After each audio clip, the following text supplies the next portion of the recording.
What's going on, everybody? At the time of this recording, it's Tuesday, December 12th, 2023. It's one of your co-hosts, Ian Blackwell from Paris, California, currently located in the Las Vegas, Nevada. Here with my two co-hosts, Justin and Casey, both from Maine. And we Wrong, have a lot. wrong, so wrong. I am from Apple Valley, Well, California, you're but from I live in Apple. Maine. Right, yeah, Oh, no, dude, currently. get it right. Yeah, You've no, been that doing this show with him for a couple months now, Ian, and he has said multiple times this man's from Apple Valley, California. No, I You know he's from still Apple don't Valley. get it. I know. I honestly, No I brought Calbonian, up the born and fact. bred. I've brought up the fact that he's from Apple Valley like 4 or 5 times. It's just I don't know. I mean, am I from Vegas at this point? No, Nah. but But you can't see I'm from Maine. I just happen to be here. yeah, no, and I'm sorry for that. It's But all good. how was your So I really wanted to hear from you because we're gonna get into our main story later on with the Belichick thing, but your Steelers coming out Thursday night game, prime The time going. Steelers. Do you know anything about this co-host that we've been doing this show with for a month and a half now? He has Did I no idea. He has no idea. My team, You are the worst Patriots, co-host on the face were of this not I planet, said supposed no. Mr. Blackwell. I was talking about how they were playing the Steelers. No, you said his Steelers. You're my He Steelers. comes on here every week about Bill Belichick and goes on a rant. You really think I'm gonna forget that he's a Patriots fan? Finish the segue, Ian. I want Justin to dive into this. But yes, Thursday night Steelers come out and shit the bed against the Patriots. Bailey Zappi had a big game, so I kind of just want to get Justin your overall take. And is this in any way needle moving for you? What they showed Thursday night against the Steelers? The rock is yours. Bailey Zappi had a one hell of a first quarter. He sure did. That's about it. He had a hell of a first quarter. The rest of it was very pedestrian. I mean, flash in the pan, it was great to see. I no one should have or could have predicted that coming.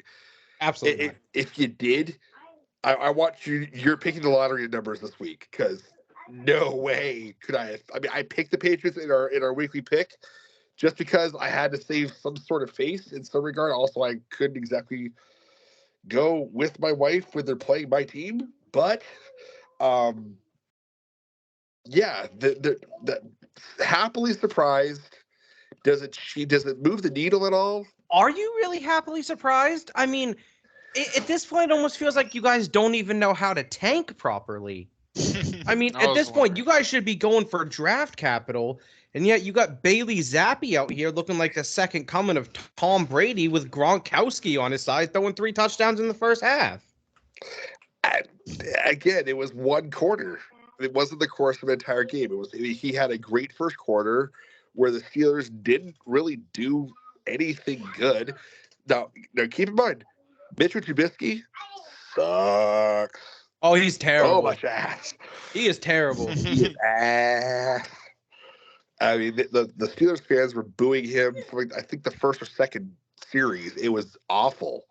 Let's go. You know you're bad when they're chanting for Mason Rudolph to come into the game. Yeah. That's and how Rudolph bad Mitchell Trubisky is. Rudolph was like the emergency quarterback, if I recall correctly. I think he was, wasn't he? No, he was technically the backup for Thursday's night's game because Kenny Pickett was injured. So that's right.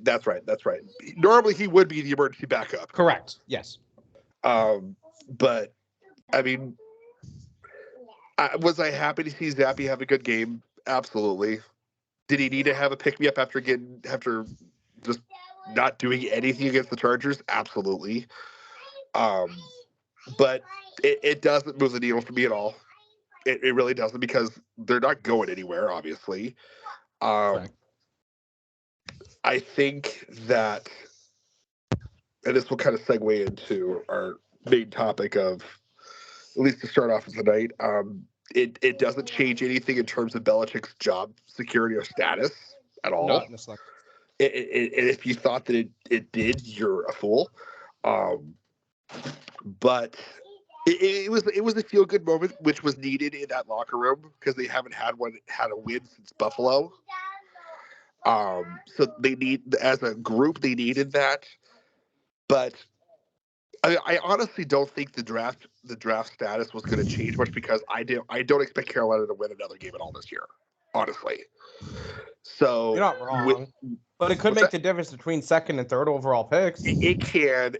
Again, did anyone expect the Lions to lose to the Bears? I mean, oh God, no. I mean, again, if it weren't for that, things would be a little bit different potentially. But again, at the same time, I still, I mean, I'm pretty sure we've secured a top 5 pick anyway. Oh yeah, for sure. So I mean, top 5, you still got a shot at you could trade up for a quarterback if that's what they're going to go, or you could trade up to if you don't get the pick to get Harrison Jr. So I think again it was a feel good moment, but I'm not worried because they're still technically second overall right now for the draft order. So it didn't change much, but it does obviously make the draft order a little bit more interesting moving forward. No, you're not wrong. It certainly does. And the crazy thing that we're looking at, especially when we're counting just New England out of it in general, and you're going just on AFC standings, teams 6 through 11, I believe, are all sitting at 7 and 6. Every last one of them. Yep. The AFC is so wide open this year. You got to think you got Buffalo, the Steelers, Cincinnati, the Colts, the Texans, the Broncos, all sitting at 7 and 6. New England is still 2 games back in the win column as far as wins total in the AFC. I'm talking about just win. They're 3 and 10. No, hold on. Listen to what I'm saying. They're still 2 games back as far as even the 5-win teams. There's not a 4-win team in the AFC. New England, so they're still secured as far as not breaching anything as far as a draft status is gonna go. You're absolutely right about that, Justin. The worst they're gonna finish with is the third draft pick. That's the worst I can see them finishing with, and that's assuming that they win a couple games down the road. And the way the season is going for them, I wouldn't be shocked if they don't win another game throughout the course of the year. However, what I'm surprised about, it's not so much that they won. It's not so much the news that we're going to get to in a minute about their head coach. What surprised me this week the most about England is they let go. I'm not sure if you guys saw this. They let go of Malik Cunningham, who actually signed to the Baltimore Ravens practice squad. Yep, that just happened today. That just happened today. And so what I think New England is doing is asinine in this aspect. They know what they have with Mac Jones. They know what they have with Bailey Zappi. They should have at least thrown Malik Cunningham into a real game situation to see what they were working with. Perhaps he wasn't performing well in practice. Perhaps he was missing reads. That's all a possibility, but at least see what he does in a real game scenario before you let him walk with the best team in the AFC. Give him a shot at least. I mean, Bailey Zappi's never going to be your answer. Mac Jones is never going to be your answer. At least see what you have with Malik Cunningham. I didn't understand the move. I didn't understand. Like, obviously, in the NFL, you want to pick up the wins no matter your record. You don't care about your draft status. So I get where the players were from and going all out to get that W. It makes sense. I'm happy for the players in New England. They played their butts off and they got the W. Kudos to them. But if I were a fan of New England, I wouldn't be upset about the win, but I wouldn't be happy about it either. And I would also be curious as to why we didn't get to see Malik Cunningham in a real game situation. I'm granting you that. I mean, Malik Cunningham was the backup for this weekend, and Mac Jones being the emergency third. But at the same time, I don't think that we're going to get any real trade value for Malik Cunningham. So no, I'm not saying trade him. Just see what you have with him. Put him into a game. See what he can do. See if he's the worthy. only thing that they're going to be able to get trade value-wise right now is either for Zappi or Mac. And there's not much you're going to get out of him. Zappi, you might get a 4th rounder. Mac, you might get a 5th. I said you're not getting anything above a 4th for either of them. Yeah. And Sure, you find diamonds in the rough. They come, but not very often. A 4th and a 5th round draft pick, I'd say about 70% of the time doesn't even make the team. I think, well, for the New England, they make the team. Sometimes they're on the starting roster. But no, that happens for everybody. But I'm talking about just in general. In general, no. You're usually, if you're a 4th or 5th round pick, you're usually 3rd string or practice squad. Absolutely, exactly. True. Absolutely true. But I think, again, I don't pretend to know. I don't have any inside knowledge. My thinking with that specifically is they didn't foresee, at least with the game plans that they're trying to run with what Bill O'Brien has got going on, that Malik Cunningham fits what they were going to try to do. I mean, that's fair. So, I mean, I think in a way they feel to be doing a disservice to him by keeping him there where they're never going to use him. I guess, and it's not that I don't see that point, because I do. I get it. If they truly felt that they were doing him that disservice because they didn't see any type of future plans for him, sure, that makes sense, and I can get behind that point. And it's not that that's a wrong move for them to be making. Yeah, no, I can understand it too. I get it. It's not that point is lost on me. I get it. They could be trying to do the right thing by the kid. I get it, sure. But at the same time, say he steps on that field on Thursday and just balls out for him, goes for 350 and 4 touchdowns, and you have a future star in your hand, and you let it just go to the wayside. And especially for him, look where he's going. He's going to Baltimore. You think he's going to get a starting shot over Lamar Jackson? That's never going to happen. No, not. But when the Ravens are in garbage time in terms of the season, he'll get some starts. You're going to start Tyler Huntley over him? Yeah, no, that they will absolutely start Tyler Huntley over him, because what they're going to need to do in garbage time situations is prepare Tyler Huntley in case Lamar goes down in the playoffs, which we've seen before. I don't know. I see more because the Ravens are a much better fit for his skill set than for what we've seen. Yes, absolutely agree. Absolutely agree there. No question. What do you think, Ian?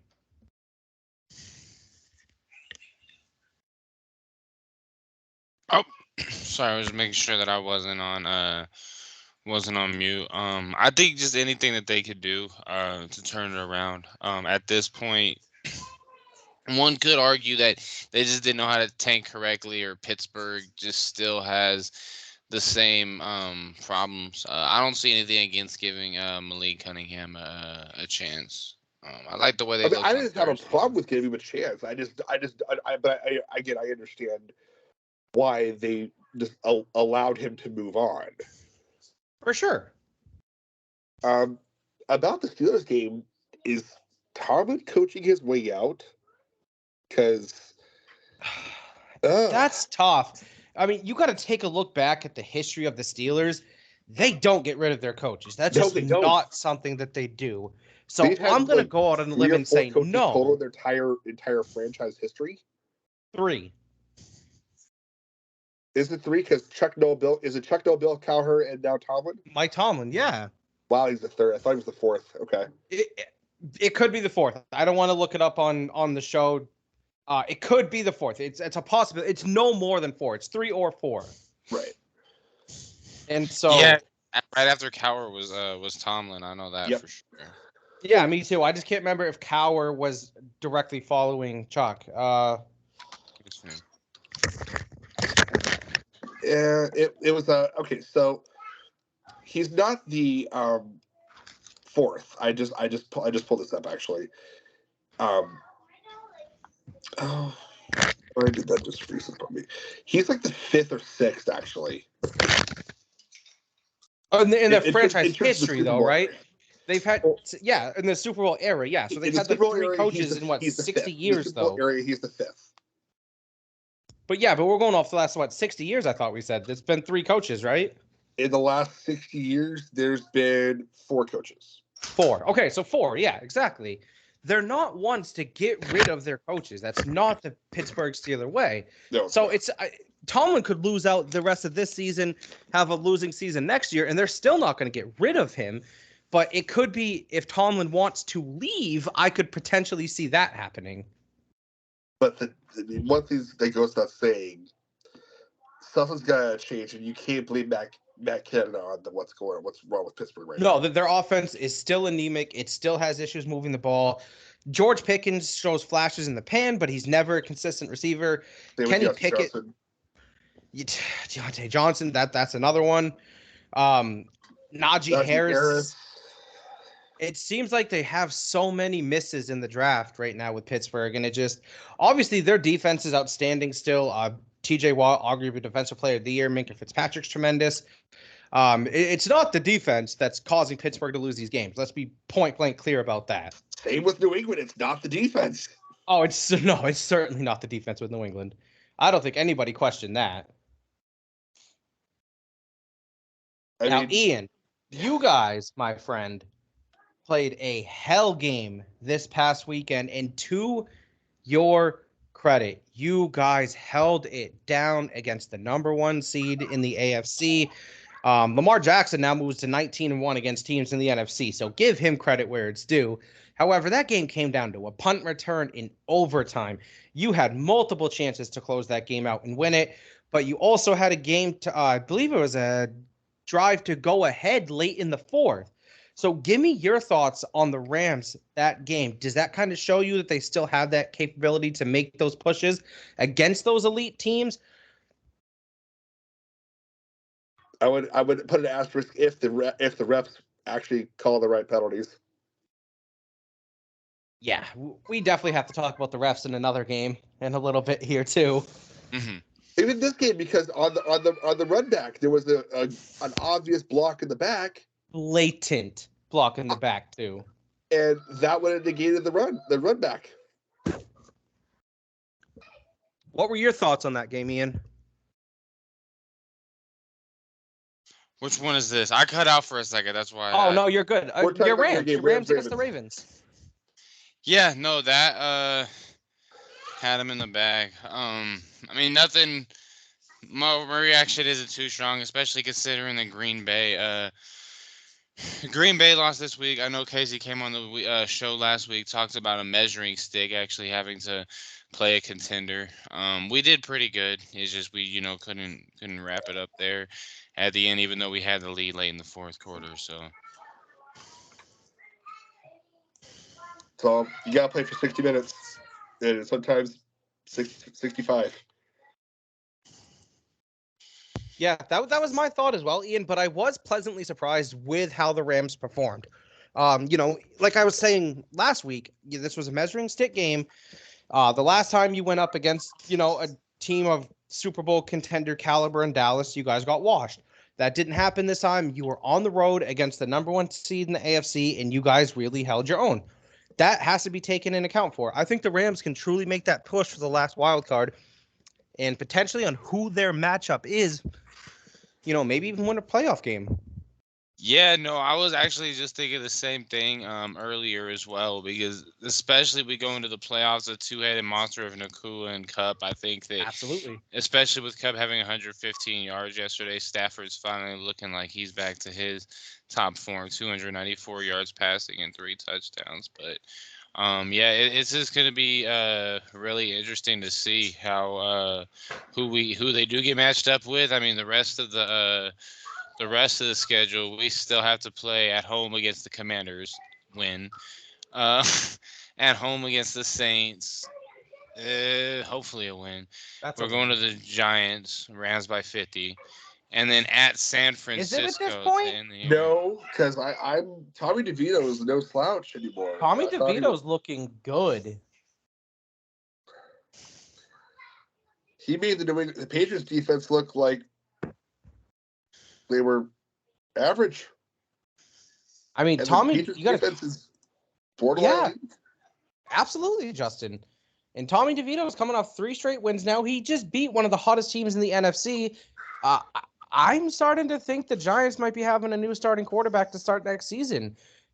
This might be, a Jeremy Lin, Tim Tebow flash in the pan type run for him. But I think the way that he's playing, you at least got to give him that shot, don't you? Be fool not to. It's not like, I mean, yeah, I agree with Justin. It's not like it's What not do like, you have to lose?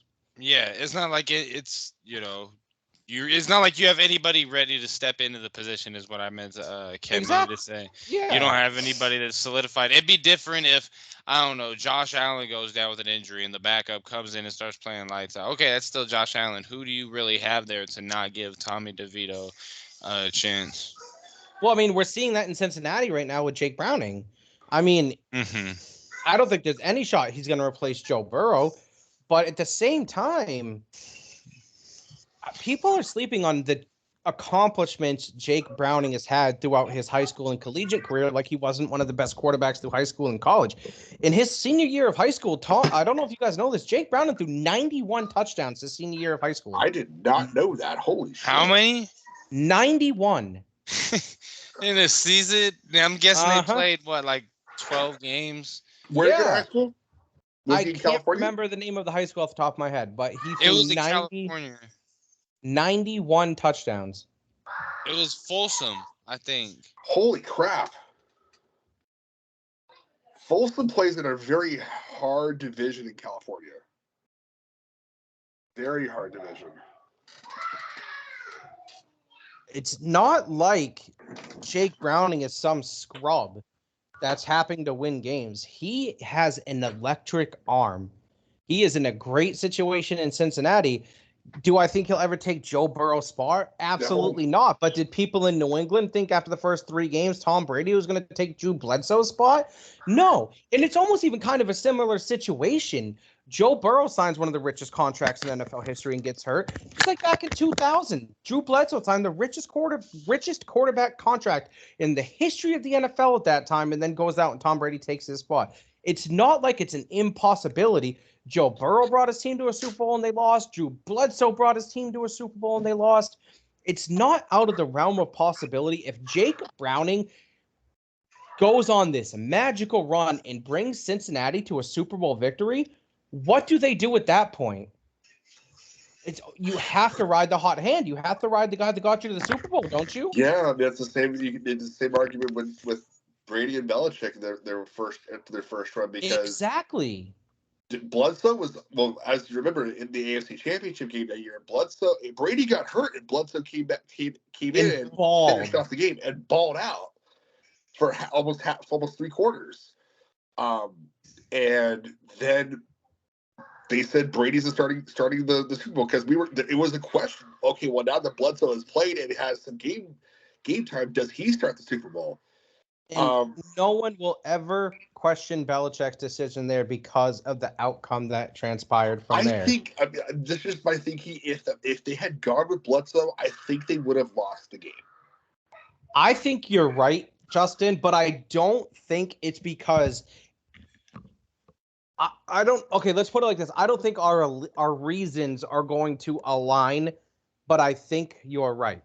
I think Bledsoe would have lost the game because he would have forced the ball too much. He was correct. And I don't even know about forcing the ball too much. Like, I don't think he would have forced the ball 4 turnovers. I think Bledsoe would have pushed the ball more downfield, making it a higher paced game, which more benefited the Rams. Because regardless that they won the Super Bowl that year, you could not make the case that Tom Brady was a better quarterback than Drew Bledsoe at the time. At the time, no way. No way, no how. Drew Bledsoe was clearly a better quarterback, but Tom Brady fit the exact mold that New England needed to win that particular time. Don't turn the ball over, convert third downs, and keep our defense fresh, because they had a hellaciously good defense that season. And eat the clock. Eat that clock, exactly. With Drew Bledsoe, because he had a cannon. They would have pushed the ball down the field. It would have picked up the pace of the game. And at that time, in 2001, the Rams were not the team you wanted to push the pace with. If that game would have been tit for tat, back and forth, passing the balls up and down the field, the Rams would have won that Super Bowl. So I agree with the decision to start Brady because he slowed the game down for New England. We're getting way off topic. But what I'm saying is, if Browning goes in and wins that game for Cincinnati, what do you do? And what do you do if you're Joe Burrow? Do you want to stay in Cincinnati? Are you okay with being Jake Browning's backup? Or are you like, get me out of here? I have Get proven, me you out know of who the here. fuck I Get me am? I out am of here. Joe I'll take him Burrow. in New England. That would be heavy. That would be heavy for New England. It would be a great pickup for them. You'd still need to go out. If Justin, the absolute best case scenario for the end of the season is that does happen.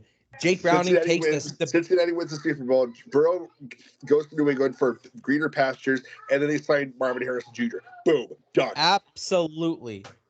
That would be your absolute best case scenario. Now, there's a very minimal chance that that's going to happen. Minimal, but that'd be a home run shot. That would be the home run shot for New England. No question about it. Anyways, so Ian, back to what we were saying about your Rams. We're getting way off topic tonight, boys, and I like the freelance and I like the way you're doing it. But Jesus, we got to talk about your Rams a little bit. You're right. Stafford, here's what I would think your best chance of winning a playoff game would be. And I want you to dive into it to see if you agree or disagree. I think what your best case scenario would be to get the 7th seed and go to Lincoln Financial to play the Eagles. Their secondary has proven time and time again it can be bludgeoned by 2 good receivers and a quarterback that knows how to place that ball. That's exactly what the Rams have. I know you guys played it early in the season and you lost, and it was at home, so it's almost like, we've already played them in our stadium and can beat them. However, I think that was a different Eagles team than we're seeing now. The Eagles look shot. Their confidence looks gone. They got some easy games coming up. They got Monday night against Seattle. That's not a cakewalk, but they should still walk away with a W there. But then they got the Giants twice in the Cardinals. So realistically, the Eagles only have one real shot of losing another game throughout the season. And due to that, if the Eagles win out, regardless, even if Dallas wins out, the Eagles would own the tiebreaker due to conference record, and so they would take the 2nd seed. Because I don't see the 49ers losing another game this season. I don't know about you guys. They just look unstoppable. However, if that's the case, and you guys get the 7th seed and the Eagles get the 2 seed, in our picks, I probably wouldn't pick the Rams, but I wouldn't be shocked if they went and won that game. Your offense can absolutely keep up with theirs, and you can definitely put up points. And if I were a Rams fan, that's the matchup that I would be hoping for. I'd want the Eagles or if you got lucky, the NFC North winner. I'd want the Lions. They would have to get to the 5th seed to get the North winner. I can't see that happening. Actually, there's no way that that can happen because they're I wasn't not sure where the Lions were on that chopping block. Okay, good. Yeah, so their best case scenario is for the Eagles. You don't want to go into AT&T Stadium to face Dallas. They are hot right now, and I think Dallas would, not even being biased, I think Dallas would cook them again. You want the Eagles. I know it's a tougher environment. I'm not going to sit here and say AT&T Stadium's a more hostile environment than the Eagles, but matchup-wise, just man-to-man on the field, I think you could definitely give Philadelphia a run for their money.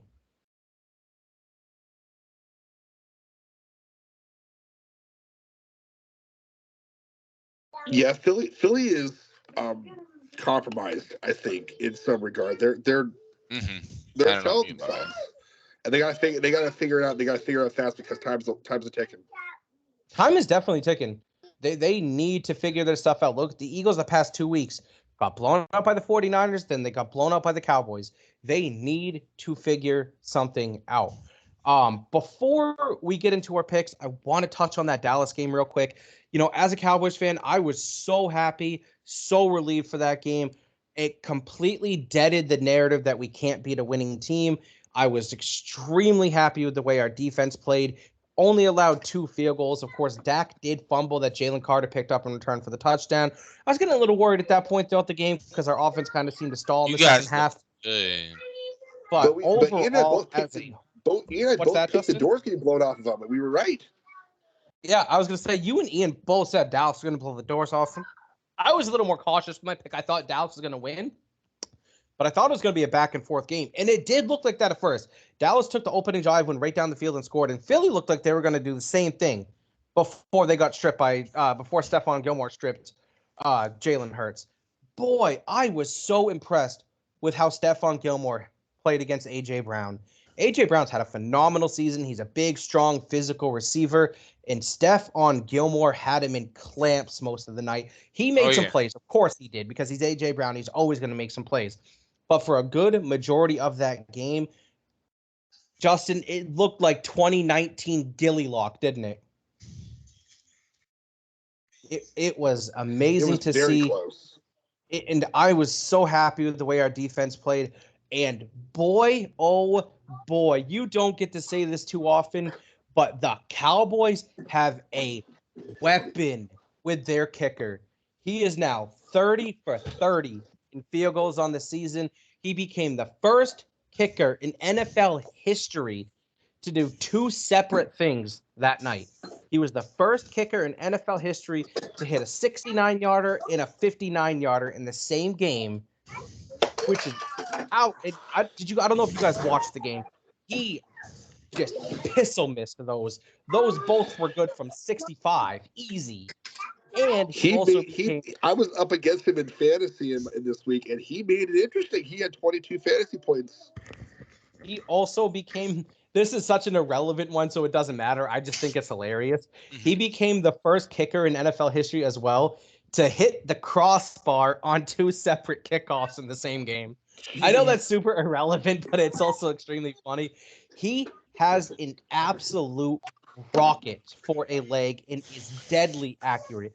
He's shown why. When on kickoffs, if you kick it through the uprights, it's not a field goal. It's too bad. I'm on the belief, but you should get a point for that. If you can kick it through the uprights on the kickoff, you should get a point for that. You should get a point. I mean, yes, the other team still gets the ball, but you get a point for putting it through the uprights. Exactly. I actually completely agree with you. That I think that would be. It's an incentive for the kickoff, because otherwise it's dead. Yeah, it's never going to happen because it can take away from the realistically of the game. Like, that especially if it's crazy. Yeah, so much shit would happen. So I don't think it ever will. It'd be cool if it meant something, though. Yeah, no, I totally feel you on that. And another thing that I want to mention, I think Dak absolutely solidified himself his first place in MVP ballot and MVP race this year. He had another phenomenal game. He said himself, first words out of his mouth during his post-game speech, he could have played better. If he would have played his A game, they would have dropped 50 on him. And I actually completely agree. He had a few throws here and there that he missed. He did get strip sacked for a fumble touchdown. So Dak didn't play his absolute best game, but he did it in the best moment that possibly could. He stood up to the best team they've faced, second best team they faced all season. I apologize because the 49ers blew the doors off Dallas, which I pretty much think the 49ers would do that again, unfortunately, but that's neither here nor there at the moment. But he showed that he can play a team with a winning record and comfortably win. That game was not close. Dallas absolutely dominated from start to finish. It was a great sight to see. Dallas, of course, has another tough test coming up this weekend. Before we get into the picks, do you guys want to talk about Kansas City Buffalo real quick? Oh yeah, yeah. Man, I think we need to talk about Kansas City Buffalo and the refereeing in general. So I saw a video today. I'm not sure if you guys saw this portion of the video. It was on that Kadarius Toney play. He gave the thumbs up signal to the ref, like, am I good? Am I lined up okay? And the ref nodded that he was, and then proceeded to throw the flag. So that's a little weird. Like, I'm not saying that it made a difference, because obviously Toney shouldn't have been lined up off sides. He should have known where he was. I have never, ever, ever seen Mahomes so I've never seen him that miffed, ever. And not in college, never. I mean, that's the release of the frustration of having to deal with your fucking TikTok brother and Taylor Swift all year. No, it has nothing to do. I'm kidding. I'm joking. He has no one to throw to, and when he does throw to him, he can't get down the field because they cause a penalty. No, right. And what I was thinking earlier when I saw him like complaining about the calling, it kind of gave me 2018 LeBron vibes. Like, I'm doing so much, and it takes one thing and all of our. Because I mean, let's not act like Mahomes isn't out there every single week looking like the best quarterback. He just doesn't have to say this pales in comparison to the receiving cores he's had when he's been on these on the Super Bowl teams is an understatement. So. Yeah, no, I understand exactly why you guys are saying that. I feel bad for him, and this is I know one of you guys mentioned a couple of shows ago about if the Chiefs are wasting a year of his prime.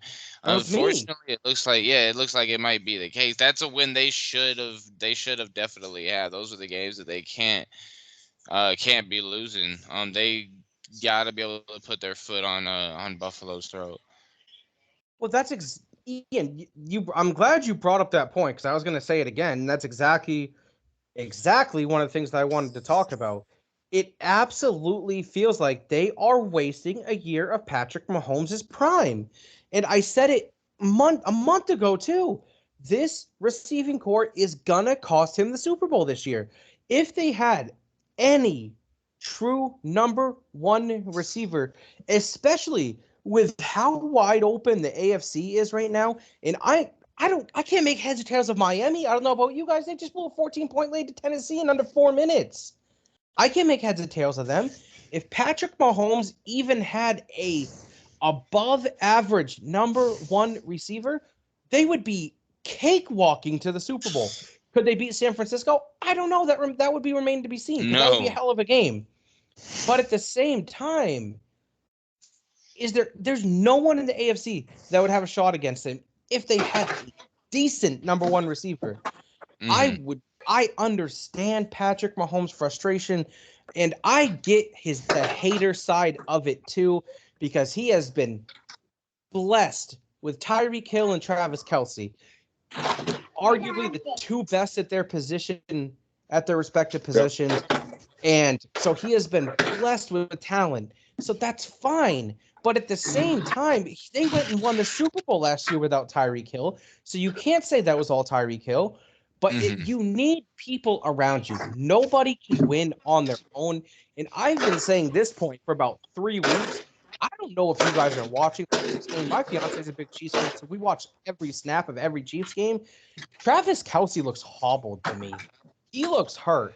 He looks like something, either his ankle or his shin or something. Something's not quite right. I agree. He doesn't look he was never like Tyreek Hill speed level fast by any stretch, but he doesn't look as explosive. He doesn't look like he's getting off the ball as quick. Something about Travis Kelce looks hobbled to me. I don't know what it is. He hasn't said anything. He hasn't shown up on the injury reports, but something looks off with Travis Kelce. The only receiver that's I'm even going to go this far, even remotely good on the Chiefs, is Rashee Rice. And he's a rookie. Like I said, Rice is the nice flash in the pan, happy, good feel sort of thing, but that's about it. Yeah. No, absolutely. He seems like he's the only player out there that deserves to wear an NFL jersey as a wide receiver. Like, they're great athletes. Sky Moore's hella fast. Marquez Valdez-Scantling has wheels. Kadarius Toney is shifty and fast and can make great plays when he gets the ball in his hands. And boy, oh boy, the play that got called back, that is some next level football IQ from Travis Kelce. Yeah. That is such a shame that play got called back. That reminded me of the Patriots Raiders game last year, except it went right. Yeah, almost. You know what it kind of reminded me of? You guys probably won't remember this. This was so long ago. Minnesota and Denver, I think it was 2001. It was at the end of the first half. Dante Culpepper launches a Hail Mary to Randy Moss. He grabs it, and he catches it, right? And as he's falling to the ground, falling backwards, it was flips Chris it to Carter Mo Williams. He flips it to Mo Williams, who runs it in for a touchdown. Yep. You're talking about the lateral by Kelce, which you're comparing the Randy Moss play to. Oh yeah, no, I was watching that shit like, whoa, did he really perfect too? It was absolutely brilliant football IQ by Travis Kelce. If that play had held up and stood, we would have been seeing that play for the next 25 years. Play of the year, easily. Absolutely, it would have been easily play of the year. No question. So far, it would have been play of the year. But I don't know what to make of the Chiefs, dude. They've lost 4 of 6. They're only sitting a game ahead of Denver in the AFC West. I don't think Denver can catch them. I think Kansas City's still going to win that division. But as of right now, And I would never thought I would say this about a Patrick Mahomes-led team. I don't see them getting out of the AFC at this point. Now, they could come out and prove us wrong in the playoffs. That's absolutely a possibility. They have Mahomes. They have the greatest quarterback in the game today. But who is he throwing to? Who is going to make a play? Who can he trust on the field at this point? Obviously, Travis Kelce. Sure, that's fine. But you can't throw it to Travis Kelce 30 times a game. He can for my fantasy team, but no, he can't. Let's put it like this. If you were Mahomes outside of Kelce and possibly Rashee Rice, who can you trust? You can't trust Tony or Scantling, or you can't trust Tony to stay on sides. You can't trust Scantling to catch him. Gimme catch. It's a horrendous situation in Kansas City right now. It's sad to see. I've been seeing a lot of rumors that what the Chiefs should do, and I agree. They need to go out and get Mike Evans in the offseason. Go get Mike Evans or go get Stephon Diggs. Stephon Diggs, Mike Evans. Shit, go get Amari Cooper. Go get somebody that you can rely on. Any of them would be an upgrade over Tony or an MVS. Any of them would be astronomical upgrades. Yeah. But, yeah, the refs kind of screwed a lot of games this weekend. The Rams against the Ravens. The Chiefs against the Bills. I mean, the Chiefs, again, he was offsides. I'm not saying he wasn't. Von Miller was offsides the next play. Didn't get called, by the way. Didn't get called. Like you said, Tony looked over to the side judge to confirm he was lined up right. And judge says, "Yeah, you're good." So and then proceeds to throw the flag. Then throws the flag. So I was watching First Things First, and I'm sure you guys have seen that. And I was listening to Nick Wright. I'm sure you guys know Nick Wright is a diehard Chiefs fan. That guy, but I like Nick Wright a lot because he makes a lot of astute points. Like he goes next level I thinking. couldn't stand him while Brady was in New England. Couldn't stand him. But you gotta credit, he makes very valid points. Like that's my point with it. He goes next level into it. And he was making a point that made me sit back and think, you sound a little salty, but you also make a point. Right. He said on this point, the call was correct. However, the refs have been so astronomically bad this season. Are they qualified to make that call at that juncture in the game? And I was like, that's some next level type thinking, because he's not wrong about how astronomically bad the refs have been this season. It's been an atrocious year. It's been awful. For reffing. And so, yes, I get it. He sounds salty when he says that. He did say they made the correct call, but I don't necessarily even disagree with him. Like, are the refs even qualified to make that call at that juncture in the game? Obviously, they are in the grand scheme of things, but it really makes you think, and it puts an emphasis on how bad the officiating has been this year. It does. What do you think, Ian? What's your closing remarks on Chiefs Bills? Yeah, no, I'm with you. The officiating does seem like it's been at an all-time low this year. I mean, ultimately, I agree with everything you guys said. They don't, they need to figure out some receivers to get in there. Otherwise, they're not gonna have a chance because there's gonna come a time where they're gonna wish they had them. So let's. What do you guys say we get into the picks? Oh, I'm ready to get into the picks. I'm just not ready to talk about the picks from last week. Oh my God, that looked awful. At 12 shots. I mean, yeah, I won the week, but yeah, atrocious. So yeah, it was bad. To go through the standings really quickly. First place we have Justin Duncan going 8-6, and then second place we have Casey Merritt going 6-8, and myself, Ian Blackwell, going 5-9. Some notable results. I was the only Casey was the only one that picked the Chargers. He was dead wrong. I was the only one that picked the Colts. I was fucking dead wrong. I think there's one that Casey fucked. Yeah, it was picking the Chargers. But yeah, let's go ahead and get this week started because I'm never going 5-9 again. Maybe I'll go 4-10. I don't know why I just put it in the universe. On Thursday night, fellas, we have a shit show of a game once again because Thursday night has been awful this year. We have the Los Angeles Chargers at Ian's Las Vegas Raiders. Man, you know what? Fuck. When I saw that the games were posted, I was like, let me make sure to get ahead of it so that he can't come out and say my Las Vegas Raiders. And I still forgot to do that. Yeah, this is gonna be an absolute horrible game. Let's be honest, it's gonna be a horrible game. I'd rather go watch. I don't fucking know. I'd rather go play Minecraft or some shit. I don't even play Minecraft. Give me the Raiders. I'm with you. Give me the Raiders. I'm never picking the Chargers again. Yeah, with Herbert being hurt, I'm going with the Chargers. But what quick side Wait, you're going with the Chargers? No, I'm not going. The Herbert's down. I'm going with the Raiders. No. Oh, I thought you said with Herbert down, I'm going with the Chargers. I was like, Jesus, that's bold. My bad. No. One thing that should be noted about Thursday Night Football,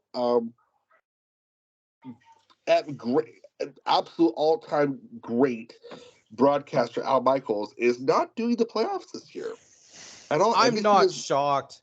I mean, he has been. I hate saying this. Guys, I want to preface this. I love Al Michaels. He is one of the greatest play-by-play announcers in the history of sports. He called the 1980 Miracle Game. He is one of the absolute goats and legends of sports broadcasting. But he's been bad this year. He's been disinterested.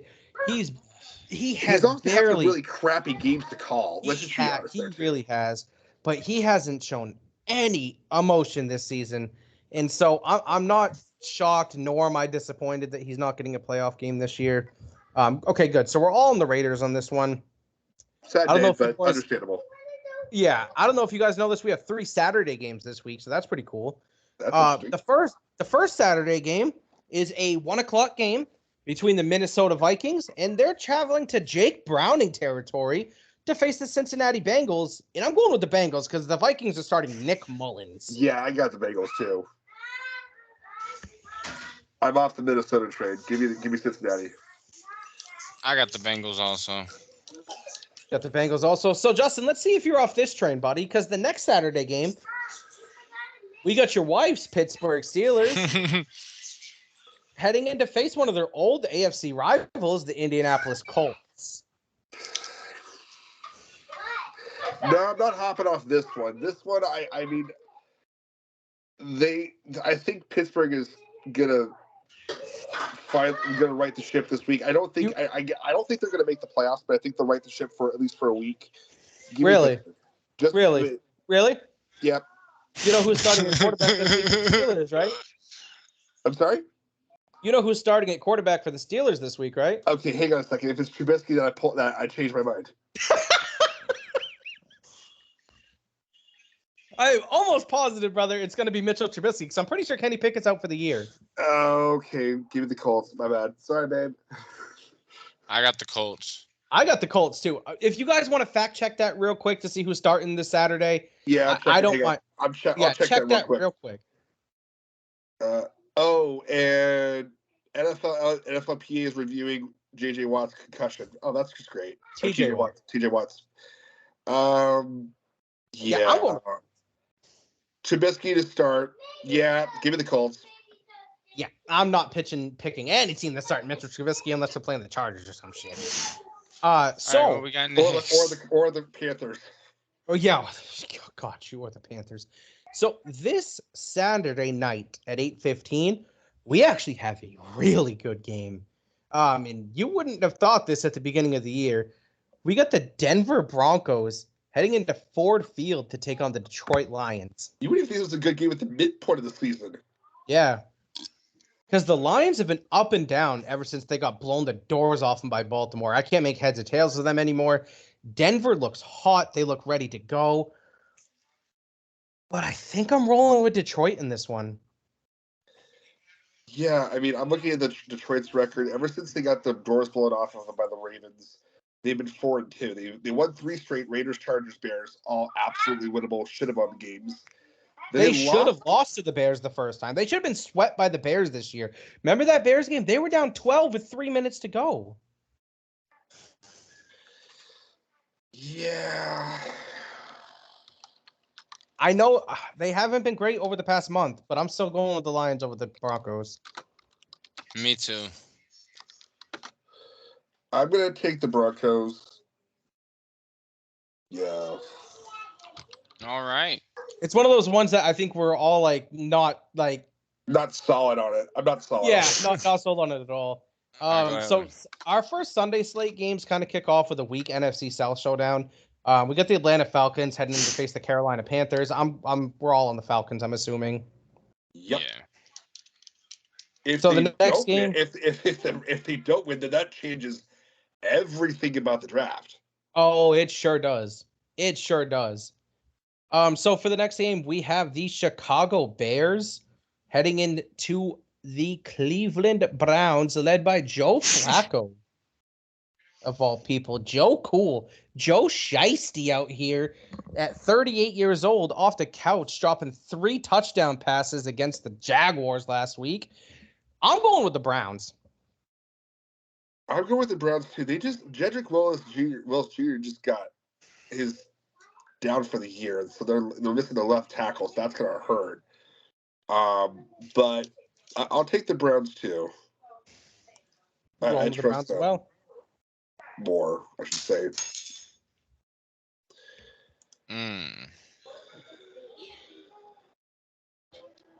I don't know.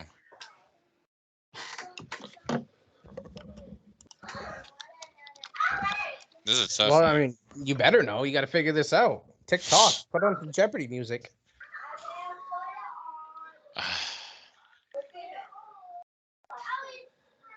Who's starting at Cleveland, brother? Who's starting at quarterback? For who? I thought Fields was nicked up. No, give me the Bears. Oof. You're going with the Bears against that defense? That's a bold pick. That's a ballsy pick against Myles Garrett. Eesh.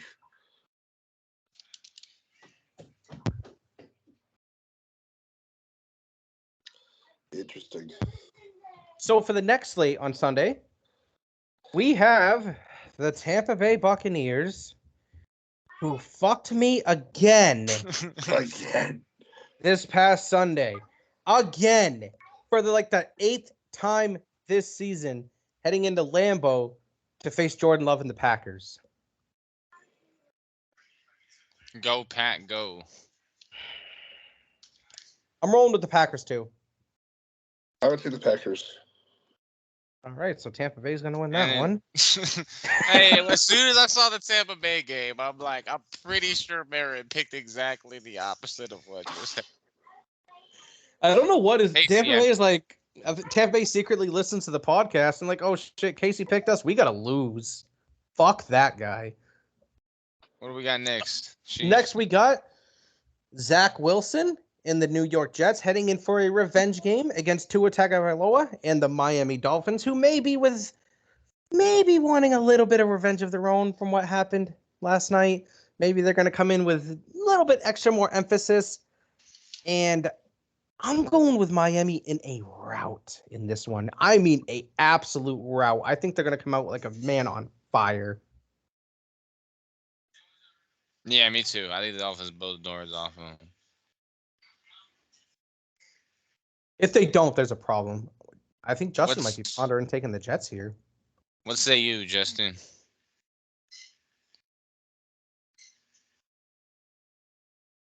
I'm sorry about that, guys. The old double mute. Oh, shoot. My bad. No, you were totally good. You didn't miss a game because I remember you picked the Packers, right, over the Bucs? I did pick the Packers, yes. Okay, yeah. Okay. The next game we have the Jets and the Dolphins. Ooh. It's hard to make heads or tails because the Jets have been Jekyll and Hyde last couple weeks. I know. And Miami just can't trust the game. Just choked against Tennessee.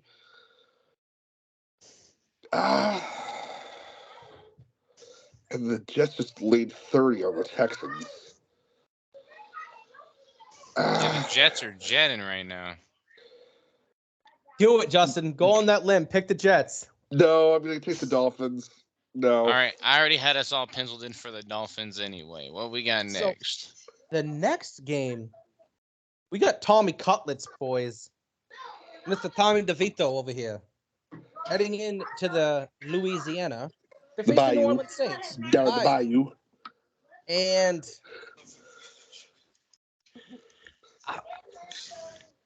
that almost pains me to say this. I think I'm going to go with the Giants.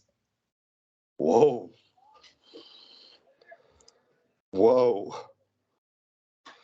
Yeah. I think I'm going to go with the Giants. You know what? Count me in on that one, too. Look, this is some kind of fraternal circle jerk. I don't want any part. Give me the Saints. He said fraternal circle jerk. Okay, so for the fraternal circle jerk is every opposing hockey team against UMaine. That's the circle jerk. Yes, that's exactly what it is. Nice. So for the next 1 o'clock game, we have the possibility Davis Mills led Houston Texans against the Tennessee Titans, who are coming off their best win of the season. Tennessee. No CJ Stroud, give me Tennessee. It's in Tennessee. No CJ Stroud. Possibility that he's getting concussion. He might be cleared to play. I don't know. I haven't seen any reports on it. You know what? They're the team of destiny. Give me the Houston Texans. Tennessee's a 2.5-point favorite. I'm going to go with Tennessee. I think they got a little bit of momentum from that last game. Will Levis is looking up and down, but he's also looking like he's absolutely the start of the future for the Titans. Agreed. Did you see him lay out Jalen Ramsey last night? He lowered his shoulder and laid out Jalen Ramsey. Just blew him off. He has gut. That's one thing I like about this Will Levis kid. He does not show fear. So for the next 1 o'clock game, this was supposed to be a Monday night game because people thought that, these two teams were going to be good. One of them's good, still lost 4 of 6, but still have an 8-5 record. Is this the game they flexed out? Yeah. This is the game they flexed out. And if this game would have played, say, 2 or 3 weeks ago, we all would have laughed at this game. We would have been like, oh my God, this is not even close. This game shouldn't even be played. We got the Kansas City Chiefs heading into Foxborough or Gillette, whichever you want to call it. It don't matter. To face, I'm guessing Bailey Zappi and the New England Patriots. Zappi starting, yes. So they got the Zappinator. I'm still picking the Chiefs. I think this is the week they're going to break out of that slump finally. I do have it a low-scoring game, though, because I don't think that their offense is going to put up much against New England's stellar defense. But Kansas City also has a stellar defense, and I don't see New England scoring more than 10. I'm going to say Kansas City, too. I mean, Kansas City is a 9.5-point favorite on the road. That sounds about right. It sounds right, but at the same time, based on how their offense has just been. Yes, anemic. No, I agree. Like, if you take the teams as a whole, that spread sounds right. But if you take it as the way Kansas City has been playing over the past month, it really should be more of a 4.5 to 6 point favorite. Yeah. I think the Patriots defense keeps it close, but I'll still take Kansas City. Yeah, that's what I'm going with too. I got the Chiefs. Next game, you watch Zappy blow just lights them up in the first quarter again. With our fucking luck, that's exactly what will happen. If Kansas City, I'm going to put this on record right now, and my fiance listens to this show, so she's going to know that I said this. She's upstairs right now. Shout out to your fiance. We have one listener outside of us. Go ahead. Our last show had about 40 views. It's true. It's what happens when you name it. Shout out to you guys. Shout out to the marketing. We got to just keep trying to push the show along. We had a record number of viewers. I know it's not much, but hey, boys, it's something. We're making progress. I love it. Let's keep working on it. So for this next game, actually, let me go back to what I was saying. I'm going to put this on record. If Kansas City loses to New England, I'm done with them for the rest of the season. Done. Absolutely done. One and done? One and done. Wild card exit, losing at Arrowhead at home. Oh. If they lose to New England, done. So for the next game, we have the San Francisco 49ers heading into their NFC West foe, Arizona. I'm guessing you two are picking the Cardinals, right? You're funny, Niners. Niners by 40.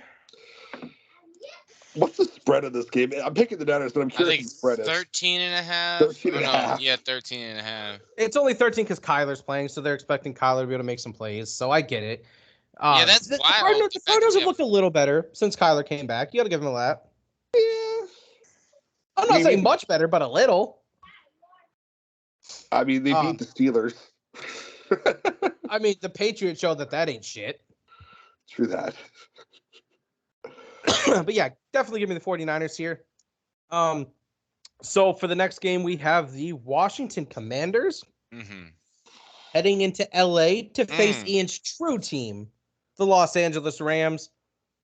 Give me the Rams. Rams. They showed hard against they showed hard against the Ravens and they got screwed by the refs. Give me the Rams.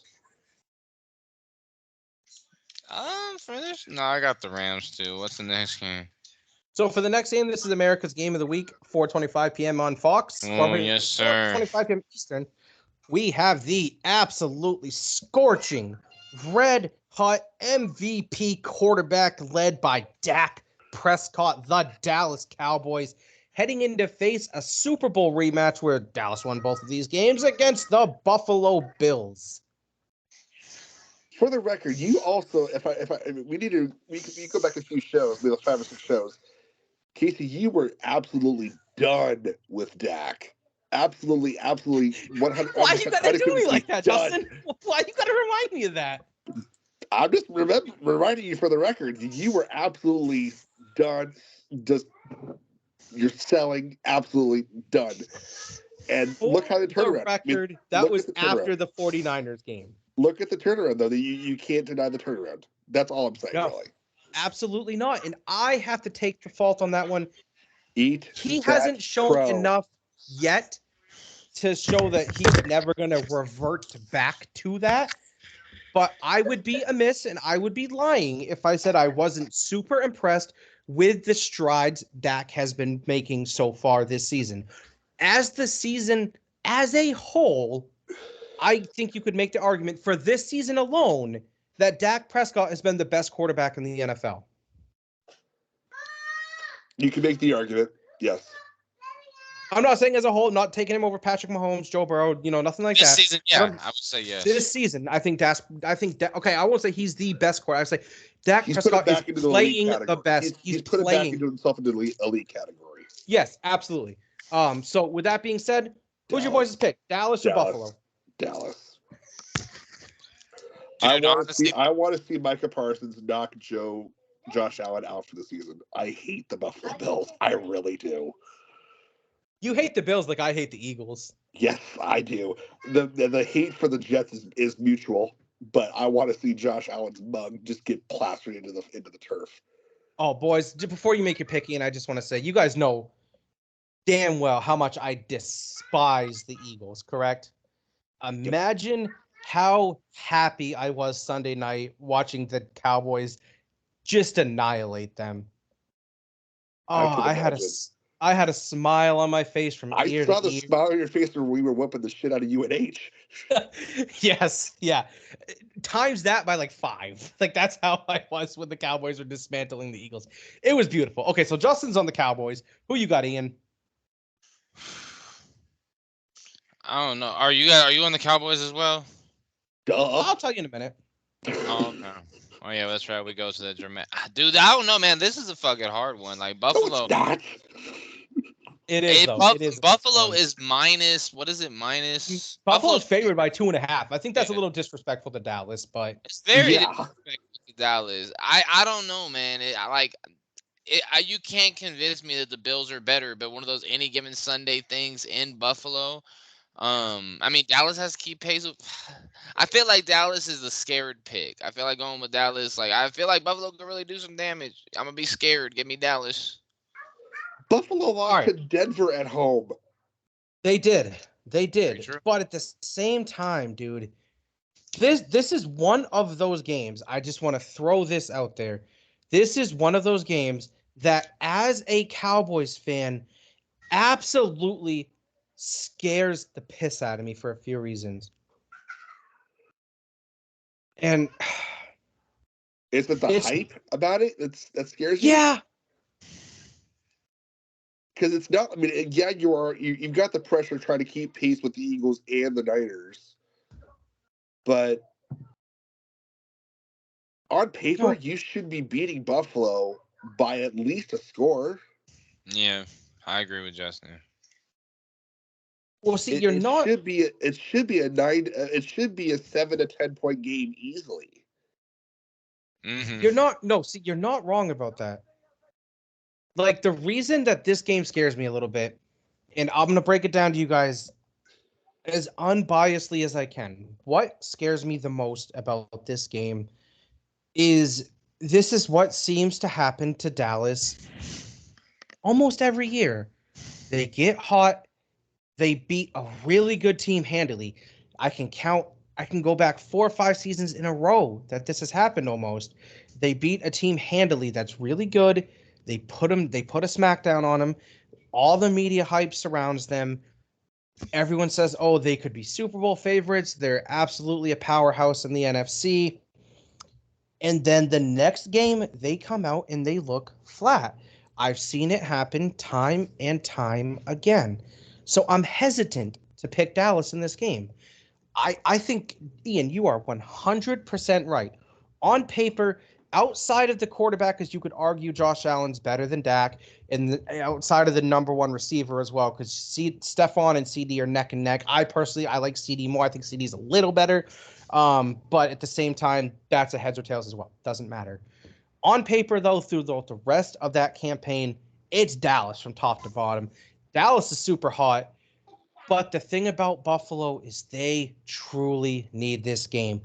Dallas needs it to keep pace with the Eagles, and they need the Eagles to lose as well to keep pace to try to get that number 2 seed. And San Fran has to go to Baltimore later in the year, so that could be a potential loss for them.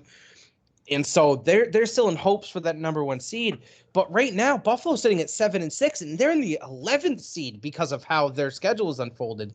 Buffalo truly needs this game. Now, with everything that I just said, my final pick is this. How about them Cowboys? Yeah, I heard that. I felt that coming. You know, I'm going with my boys. How many picks does Josh Allen throw? That's my question. And 0. does Micah Hyde play? Oh, Micah Hyde got hurt.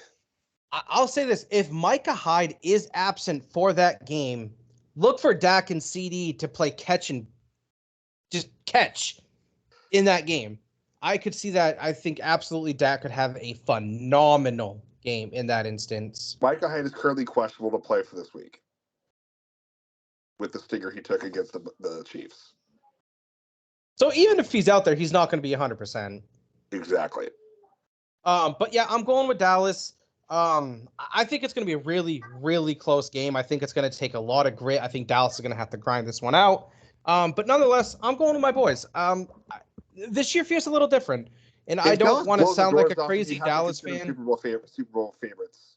If they blow the doors off Buffalo, yeah, for sure. You could definitely put them in that class. Then the Niners, though, still they look so formidable. Top to bottom, they look so good.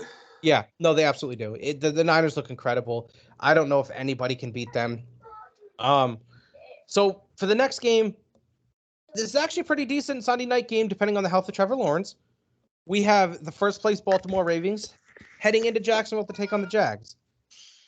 Jacksonville really needs this game, guys. Yeah, they really need to show that they can contend with the top teams in the AFC.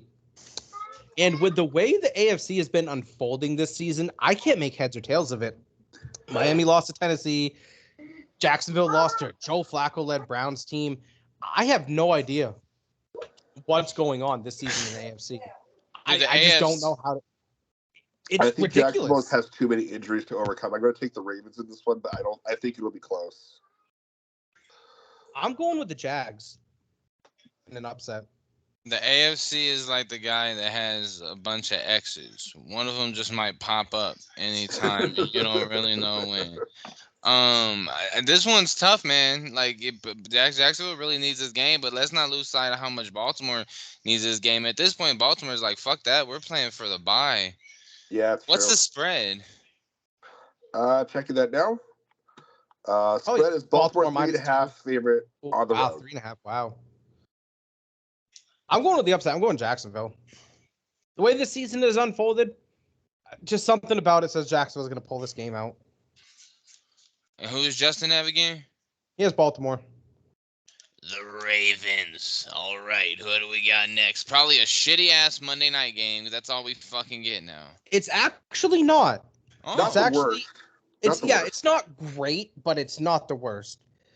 We have the Philadelphia Eagles heading into Seattle to hopefully be Geno Smith and not Drew Lock, led Seattle Seahawks in that 12th man. And Philly's only a 4-point favorite on the road. See, I think this game, I'm torn on this one too. Game. I'm not trying to show like my biased hatred for the Eagles on this, but with their bludgeon secondary, DK Metcalf and Tyler Lockett could legitimately go off in this game. And frankly, Seattle played Dallas a lot better than Philly did. But I think Philly is going to want to come out and show that they're still a top echelon team in the NFC in this game. I think they're going to show their true grit. Even though I hate Philly, I understand that they're a good team. But it's tough to win on the 12th man, especially on a Monday night prime game that has playoff implications. You know, Seattle's lost 4 in a row. So they really need this win. Excuse me. Pick the Seahawks. You're taking the Seahawks? No, I'm telling you to pick the Seahawks. You don't got the balls. I'm going to take the Eagles.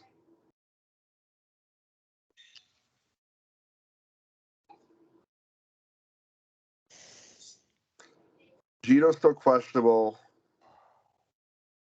I'm going with the Eagles.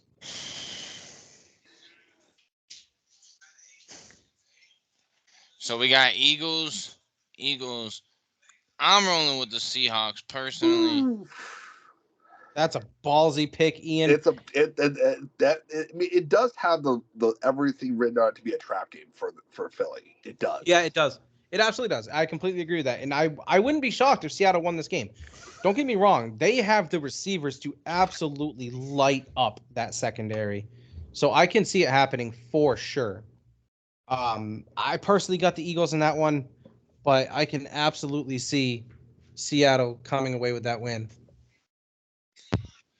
Yeah, no, it's gonna be a good one, man. We have a lot of good games this week, man. How's everything hanging there with you guys? How's everything going in the hood? Beautifully, man. Not too shabby. We just had a hell of a lot of rain. But, I feel like this is the question you should have asked us at the beginning of the show, not midway through. This is not mid-mix reactions check-in time. It's all good. Now, checking in on the main Black Bears, held serve over their 4 games in 9-day stretch, which is rough. Granted, they won both games, so I'm not going to sit here and act like I'm disappointed at the fact they had 2 straight games on the road.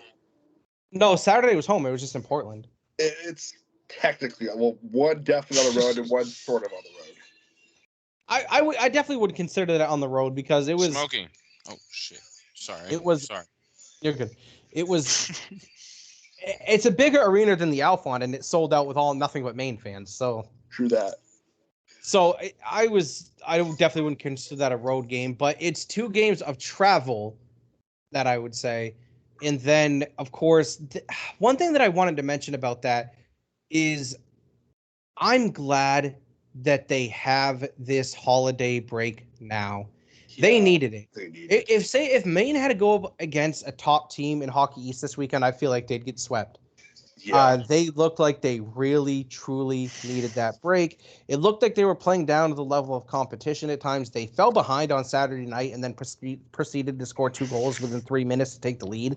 So it's almost like they were playing with their food in a sense, and then when they got down and sensed that fear, they kicked it into another level and won the game. So I'm happy that they did that, but that's not a style, that's not a recipe for success that I want Maine to have for the rest of the season. So Right. I'm happy they got those 2 wins. They're sitting at 10-3. It took them all the way to, I think it was late January to get their 10th win last season. So they're doing wonders. Ben Barr has turned this team around. I'm glad they're getting that holiday break. They come off the break, I believe, with RPI. They should win both of those games. Maine is a very solid team.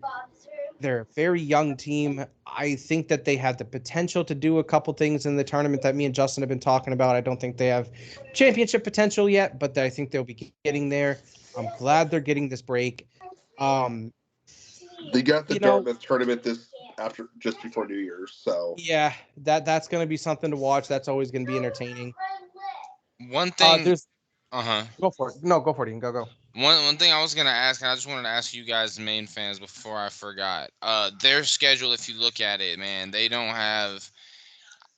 On paper, they're going to be favorites in all of these games until what? Maybe the Providence game. Do you think that that's going to have some benefit? Because if you look at their schedule, they're playing bottom tier teams. UConn was not a slouch. UConn was not a slouch. They got the Dartmouth tournament to end the calendar year. Then they're on the road at Colgate. Those should be both wins. Both on the road at UConn. That could be a split. They'll drop one. They'll drop one of those. They'll drop one of those. Then they've got UMass Lowell for a weekend up in Orono. That's a sweep. They should sweep that one. That's a sweep. That's a domination sweep win. Because I think it's interesting. Really interesting. It does. Because they go to Northeastern, who just beat BC not too long ago. They go to UMass Amherst, who's you never want to sleep on them because they're also up there. They're really good. They're good. And then we have Providence, Providence always makes me nervous. And granted, it's at home, so that's at least there's a positive to that. But Providence makes me nervous. And then we have to go to the freaking litter box in New Hampshire. Oh, ew. Yeah. And then we have Northeastern back at home for a weekend. And then finally go to Vermont. And then we have Massachusetts to finish the season. Looking at these, they should win 3/4 of these matchups, I would say. Right, for sure. But, once you get to February, then it gets a little dicey. It does. It truly gets dicey in February, and I think that's when we're going to really see the true grit of what this team is made out of. Early in the season, Justin, as you know, a lot of teams, they can start off hot. We've seen bottom tier teams beat top tier teams early on in the season. It's not until later in the season when we truly see what these teams are made out of. I think Maine will finish top 3 to 4 in Hockey East. I truly believe that. I think that they're going to walk out with a home ice playoff game, which I'll definitely be going to. I'll find my way in the playoffs this season. I'll come through. You already know. And so I really, truly do believe that. I'm not thrilled that it seems like at times Maine seems to play the level of their competition, which is why I'm not thrilled about their schedule through January. Because if they get in the habit of that, if they just are kind of lax and not really playing at their level, if they go to that and then have to play a team like Providence is going to beat them. If Maine's not at the top of their game, Providence will beat them. So here's my take right now. I'll call it now. Right, put it on the record. Assuming Maine wins the Dartmouth tournament, they probably should, based on what they should. Yeah. Course. If they could finish January 5-1 or better, they will make second in Hockey East and get an at-large bid to the tournament. I could see that. I can absolutely see that. It's not like that's a crazy pick or anything. That's not a hot take. No. But again, that will Yeah. seal an at-large bid specifically, regardless of how February and March go. They'll have sealed an at-large bid. And that brings me to what I was gonna ask you guys as well. What more do you think Maine has to do to earn an at-large bid? Do you think they're in the driver's seat right now and they kind of control their own destiny? It's their at-large bid to lose. Right. If they can so their next I really can't you can only count the tournament and the Colgate series and non-conference play for pairwise reasons. Which is what gets you an at-large bid. I think they can sweep all of that, but they can at least. But if they can get through UConn, UMass Lowell, the first Northeastern, the first UMass game, 4-2 before the Providence series, then they will be in the driver's seat without question. Agreed. 100% agreed. They need to go through UConn and UMass Lowell and Northeastern UMass those one weekends, 4-2 or better.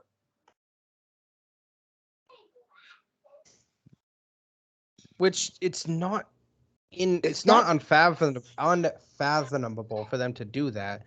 It's not like that's out of the realm of possibility by any stretch. It's just it's almost coming back to your expectations of Maine in a sense in what we've seen for them over the past few years. It's almost like we anticipate them to blow a couple games that they shouldn't. Well, you remember this, Casey, and not too distant past, Maine would beat everyone that came up to the Alphon, but they could not win on the road to save their life. A la 2011, for that matter. That was 2011, 2013, need I go on. But, I mean, you've got road games, road weekend at UConn, and road at Northeastern, and road at Massachusetts, at UMass.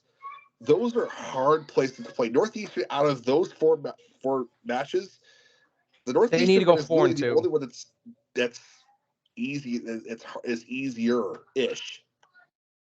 They're going to lose 2 of those games somewhere. If I were to pick one, it's probably the UMass and one UConn. That's what I'm thinking too.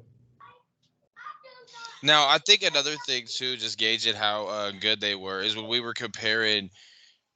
Can you guys hear me? Yep. Yes. Okay, for sure. When we were comparing the Maine roster and the BC roster as far as pro talent, is 18 pro prospects versus 1. So yeah, there's no question BC is a much more talented team. Like, they're top to bottom, BC's a better hockey team than Maine. They're the sexier hockey school, about it. Without question. No question about it. Yeah, no, I think it's just gonna be interesting come tournament time. I mean, and when you think about it, come tournament time, this is gonna be a team, granted, early in the season that has played BC twice. So if you do get a Hockey East showdown, you never know. But it must be pretty cool living in Maine right now, man. Like, it sounds awesome to just see, bro. Because I was watching the fucking game against BC, and that shit was rocking the Alphon. Like that, I didn't watch the game against New Hampshire. You need to watch that game, man. You really do.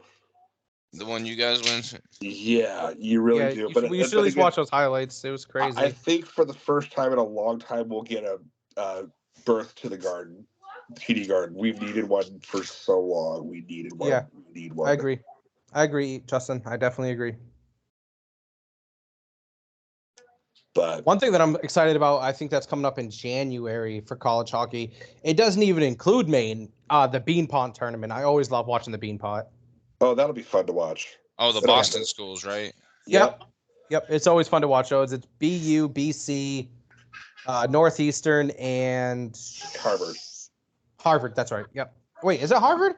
It's BC, BU, Northeastern, and Harvard. Yeah. Okay, yeah, that's right. Yeah, that's always fun to watch.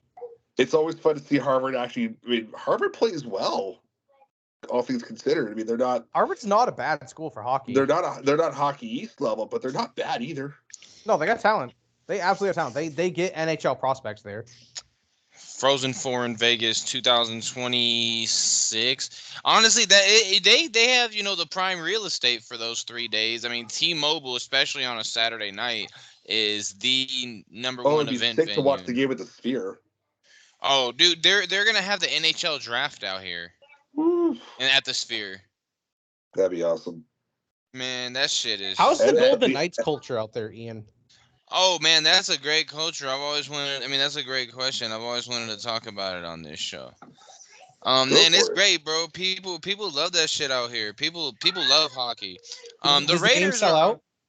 bro. I could go look up the attendance stats, but they were number one or up top 3 for like multiple years since they've been in the league. But yeah, no, people love hockey out here, bro. Like you really like the Raiders are the Raiders. Like they're always gonna have a shit ton of fans, but nah, man, the Golden Knights, the little logo, that shit is everywhere out here. They love hockey. They built like skating rinks for the youth, to try to help grow the game here. Like That's great. yeah, they love That's they love amazing. hockey here, bro. Like That's fantastic.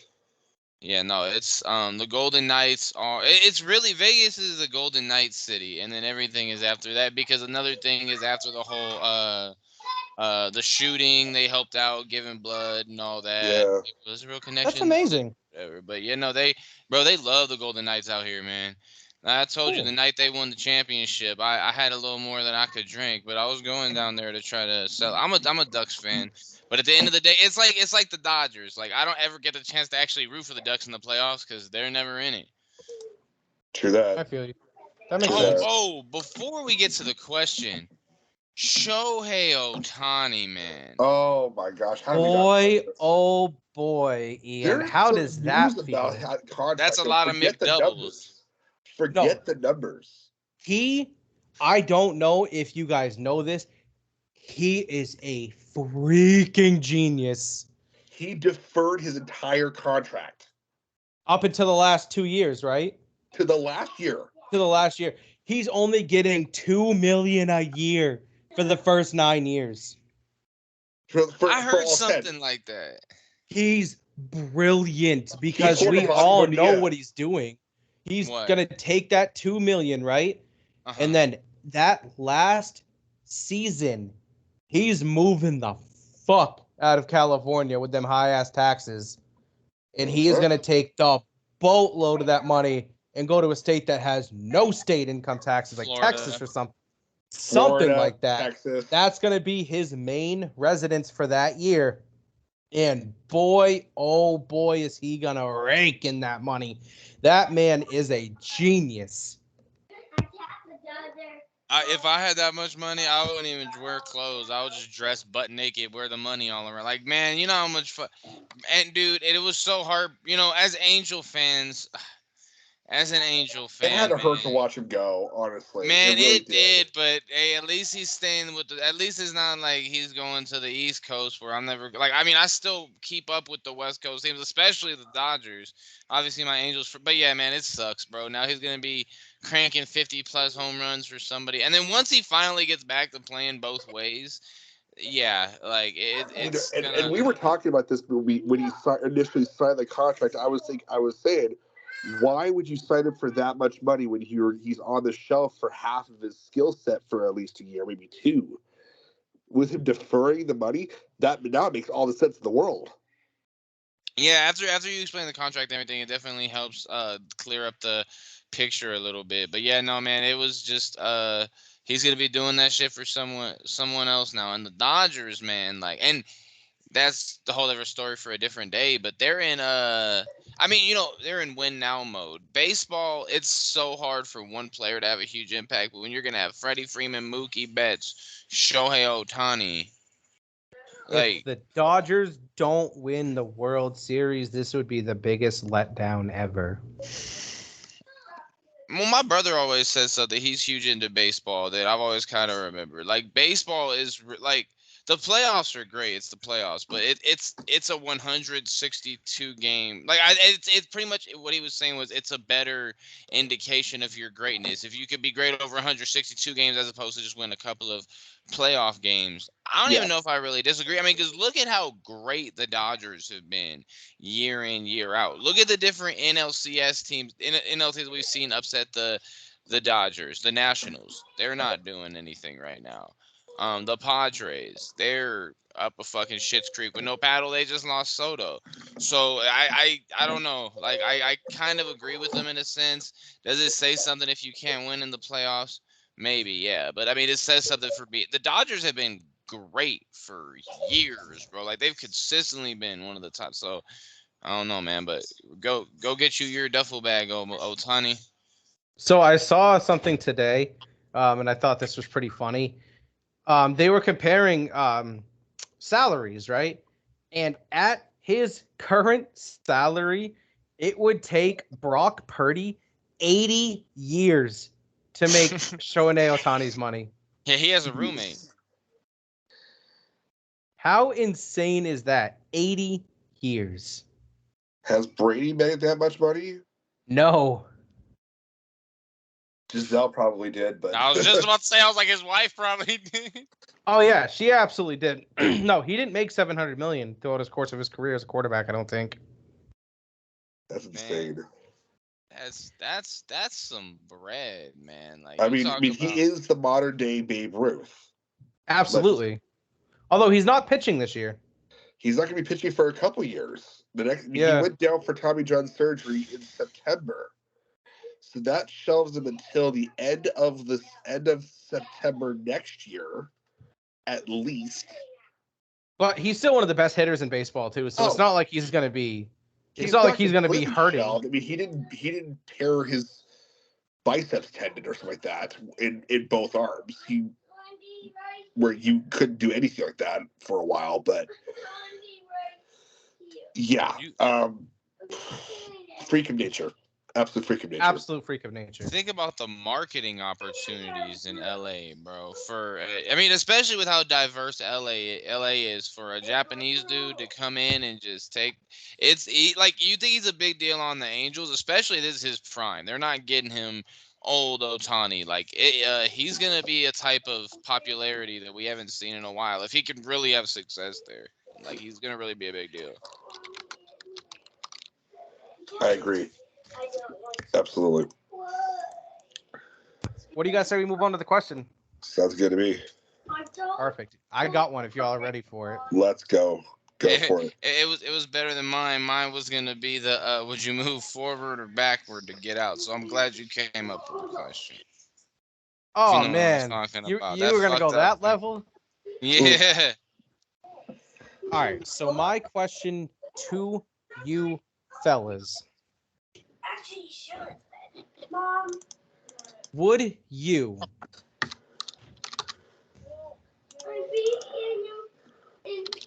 All right. I gotta find a perfect way to word this so it doesn't come off as gay. No, not that. Not gay. I'm just gonna scrap that question. I'm gonna think of something new real quick here. All right. The question for the night. We talk about, we always talk about the best teams that we've ever seen and everything of that nature. What is the worst team in sports history, in your opinion? Oh, 2018 Lions come to mind. 2008 Lions. That's the 8 Lions. Okay, thank you. I thought it was 18, but thank you for correcting me. They had a bunch of close games though. The Lions. They did. They did in 08, yeah. The first 6 years of the Devil Rays. That's not a bad pick either. The California Angels and the Angels in the outfield before the Angels. Oh man. I have mine. I'll take the Devil Rays' first 6 years of existence. Yeah, I mean, I mean, even when they had Wade Boggs, they sucked. I'm going with the 2011 Charlotte Bobcats. Oh. Yeah. Even in that short strike into season, they went 7-41. Yeah. I honestly don't like. I understand the 7-59. Lions went 7-59. winless. It was 7-59. 7-59. Sorry. Yeah. Okay. Yeah. You're right. Okay. Even worse. Yeah. That's just. Oh my God. 7-50. Yeah. 7-59. That a winning percentage of 106. That's just. Oh my goodness. Yeah. That more solidifies my point. I apologize. Yeah. They were 7-59. Yeah. That is by far the worst team ever on a basketball court. They make the Washington Generals look like the 2017 Warriors. For Christ's sakes. They were atrocious. I think that's 100% my The answer. last one of the season was on March 17th against the Raptors. 100% my answer is the Charlotte Hornets. I mean, I have my answer, but before I give it, wasn't there just a baseball team that was it this year or last year that was shitty? Oh, was it the White Sox from a couple years back? It's been the White Sox for a couple of years. Yeah, with the exception of that COVID season they had, but my answer is the 1972-73 Philadelphia 76ers.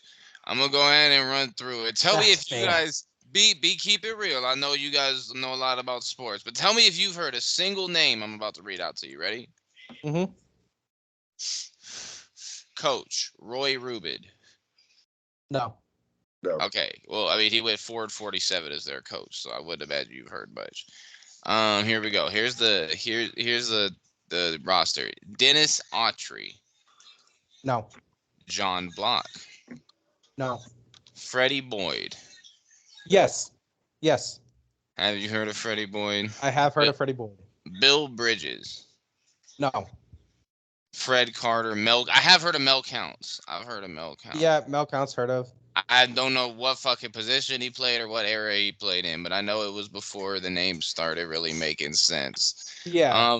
Yeah, they were led in scoring by Fred Carter with 20 points a game.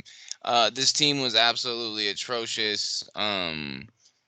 Lost their last 1, 2, 3, 4, 5, 6, 7, 8, 9, 10, 11, 12, 13 games. Yeah, and they're just shitty. I know that the Nets. I think they ended up winning like 12 games. Though the funny thing is they didn't even get to pick in the top pick of the draft. The Wizards did. Let's just go revisit that team. But this is my my favorite or my pick for worst team. I mean, these guys won 9 out of 82 games. Like close that. Second That's for me. Close second for me was the 2003 Detroit Tigers. I know the Tigers is one of the bad teams I was thinking of, but I don't think it was that. 43 and 119 that year. Yikes! That's pretty bad. Check out the roster. You guys probably recognize a few more of these days of the 2009-2010 New Jersey Nets. Avoided becoming the worst team ever. They finished 12-70. They got 3 games on the 76ers team or whatever. They were led in scoring by Brooke Lopez. They had Devin Harris, Cordy Lee, Yi Jai Lin, skip to my Lou Ray for Austin. And then you got Chris Douglas, Roberts, Jarvis Hayes, Terrence Williams, Trent Hassel, Chris Humphreys, Keon Dooling, Bobby Simmons, Josh Boone. He was nice at UConn, but he didn't do a fucking thing in the NBA. Sean Williams, Chris Quinn, and Tony Battie. This team was terrible. I mean, I'm talking absolutely terrible. They were the worst scoring offense in the league. They only scored 92 points a game. Granted, this is back then, but can you imagine the flack a team would get for scoring 92 points a game now? You'd have to start coaching them that the ball needs to go into the basket. But yeah, man, nothing I like more than bad teams. Oh, you know what? Honorable mention though is the Mud Dogs. The Mud Dogs won the Bourbon Bowl.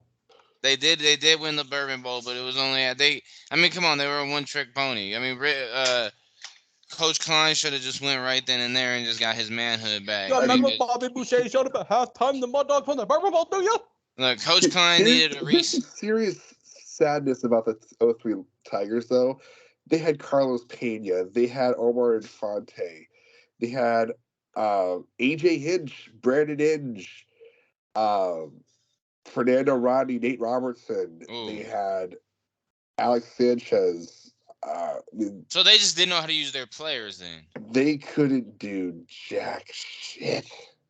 That's why a hitting coach comes into play. I mean, you see some guys. It's no wonder that they really start to flourish when they go other places. But I mean, you have a guy who veteran experience like Fernando Rodney was probably pretty young at that point. I mean, Kirk Gibson was the hitting coach. Hey, just because you could do doesn't always mean you can teach. But I'm pretty sure he's been around the league for a while, so I'm not gonna speak too much on that. But yeah, no, he's a legend in LA. It's a high drive to deep right field. She is gone. It's home run. Loop it off. Jesus. Tommy Lasorda goes crazy. Man, Vince Scully, bro. I know Justin living in Cali. You probably heard his voice a lot. It's time for Dodger baseball. Absolutely. And the Dodgers finished the 7th inning with no runners on first, 2 in scoring position, and no errors. And they trail the Man, when he died around here, bro. Not around here, but yeah, that shit is. It was sad. It was a sad day. That was a sad day for baseball in general. For baseball in general. Yeah. Exactly. Absolutely. Well, on that note, boys, I say we wrap up the show. It was another great night. Thank you to the listeners who actually tuned in last week. We had a record number of viewers. We're not saying it's a lot. We're not saying this is, exploding or anything, but we truly appreciate it. We're going to continue to post these episodes and, we're going to continue to get the word out there, providing this content for you guys. And yeah, that's about it. Go Cowboys.